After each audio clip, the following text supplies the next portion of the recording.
lini masa seleksi guru P3K ini sudah melalui sebuah proses yang sangat panjang.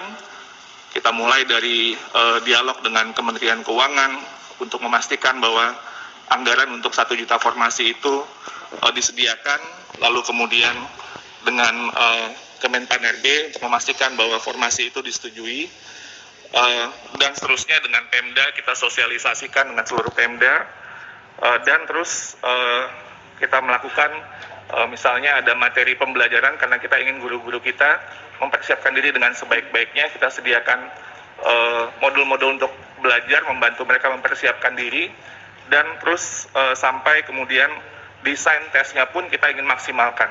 Kalau biasanya tes ASN itu hanya sekali, ini bisa sampai 3 kali kesempatan, dan kemudian skema-skema afirmasi pun dipikirkan sehingga barulah kita mulai tes itu di pertengahan tahun 2021. Dan desain dari tes ini untuk mengingatkan kembali, kita memikirkan afirmasi bukan saja dalam bentuk bonus poin, tapi juga afirmasi untuk sekolah negeri dan juga afirmasi untuk Pemda. Jadi di tes seleksi tahap pertama itu tidak ada guru swasta yang boleh untuk ikut tes seleksi tahap pertama. Dan ini sebenarnya spiritnya adalah untuk memproteksi guru-guru di sekolah negeri. Jadi itu sebenarnya desain dari awal untuk seleksi tahap pertama. Dan untuk Pemda, tadinya kita memikirkan bisa lintas Pemda, tapi ternyata kita memikirkan juga berbagai hal yang mungkin bisa menjadi pertimbangan, itu baru dibuka di tahap ketiga. Sehingga afirmasi terhadap yang di Pemda yang bersangkutan itu sampai tahap kedua. Sehingga tidak terjadi sebuah mobilisasi yang bisa jadi lebih besar gitu ya. Nah, ini afirmasi terhadap sekolah negeri itu kita desain, afirmasi terhadap Pemda juga kita desain, sebelum kemudian tahap 3 itu yang lebih artinya lebih persaingannya lebih bebas, dan siswa dan guru yang layak, yaitu yang lulus passing grade-nya.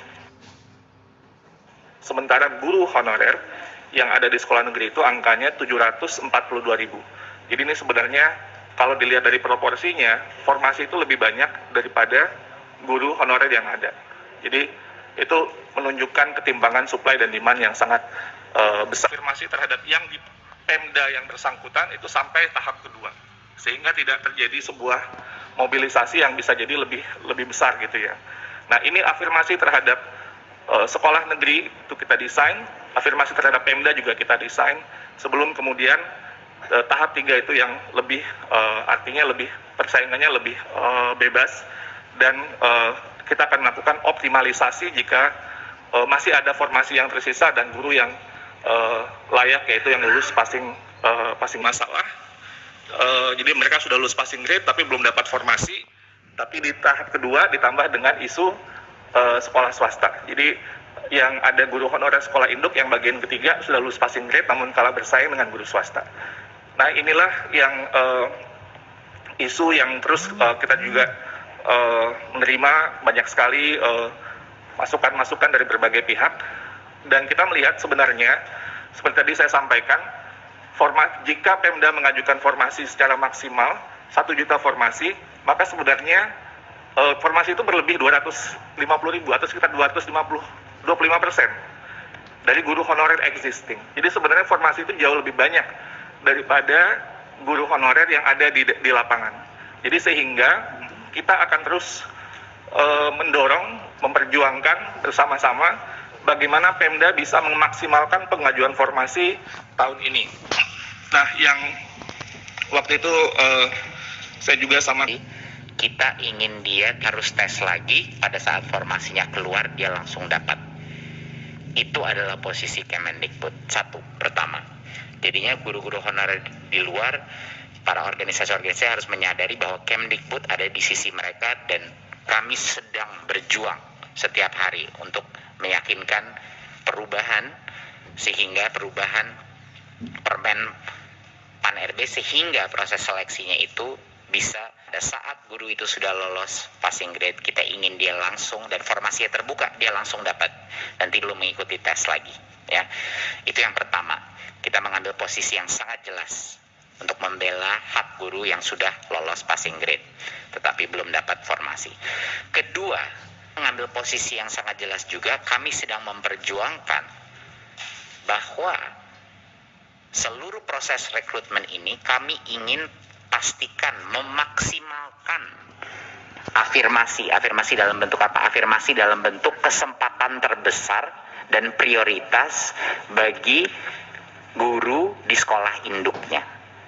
Itu adalah perjuangan kedua kita untuk memastikan dan memaksimalkan bahwa kita memberikan kesempatan terbesar dahulu bagi guru-guru honorer di sekolah-sekolah negeri di sekolah induknya dia, sehingga dia bisa mendapatkan kesempatan terbesar. Jadinya ini adalah dua hal yang sangat penting untuk dimengerti masyarakat dan para guru-guru honorer, bahwa Kemdikbudristek hadir di sisinya mereka. Ini sangat penting. Tetapi ini adalah keputusan bersama di Panselnas. Jadi mohon dukung kami dalam perjuangan ini, dan insya Allah kita akan mendapatkan terobosan, tapi kami akan terus berjuang untuk mencapai ini. Ya, jadinya sekali lagi saya mengulang, Undang-Undang ASN mengunci bahwa partisipasi dari guru swasta itu diwajibkan oleh undang-undang. Mereka harus diberikan hak karena mereka juga guru yang diberikan hak untuk bekerja. Sama seperti kalau kita membuka rekrutmen untuk masuk kementerian, harus bisa diakses dari pihak swasta juga, gitu. Itu adalah undang-undang ASN. Dan yang kedua yang dikunci adalah ASN harus bekerja di dalam organisasi pemerintahan, tidak bisa bekerja dalam organisasi swasta. Itu dua hal yang dikunci. Jadi solusi kita apa? Tadi yang saya sudah bilang, kita harus membuat proses rekrutmen P3K ini lebih baik lagi, sehingga benar-benar memprioritaskan guru-guru honorer negeri di sekolah induknya dulu kita berikan kesempatan. Dan yang kedua, yang sudah lulus passing grade jangan disuruh ngambil tes lagi. Pada saat formasinya tiba-tiba keluar, dia harusnya diamankan formasi itu untuk mereka. Ya, itu adalah posisi Kemendikbudristek. Poin saya terakhir sebelum saya berikan kepada Dirjen GTK adalah, Bapak Ibu, Mas, di mana ada beberapa pihak, posisi Kemendikbudristek, kami ada di sisinya guru honorer. Artinya, tetapi kalah dengan beberapa guru swasta dari sisi ranking. Dan yang ketiga adalah isu beberapa yayasan yang kehilangan guru. Ya, ini isu tiga ini. Nah, ini akan dibahas sama Mas Iwan, tapi sangat penting untuk masyarakat mengetahui bahwa Kemdikbud mengambil posisi yang sangat jelas di sini. Walaupun ini bukan keputusannya Kemdikbudristek, bahwa ini adalah keputusan Panselnas, di mana ada beberapa pihak, posisi Kemendikbudristek, kami ada di sisinya guru honorer. Artinya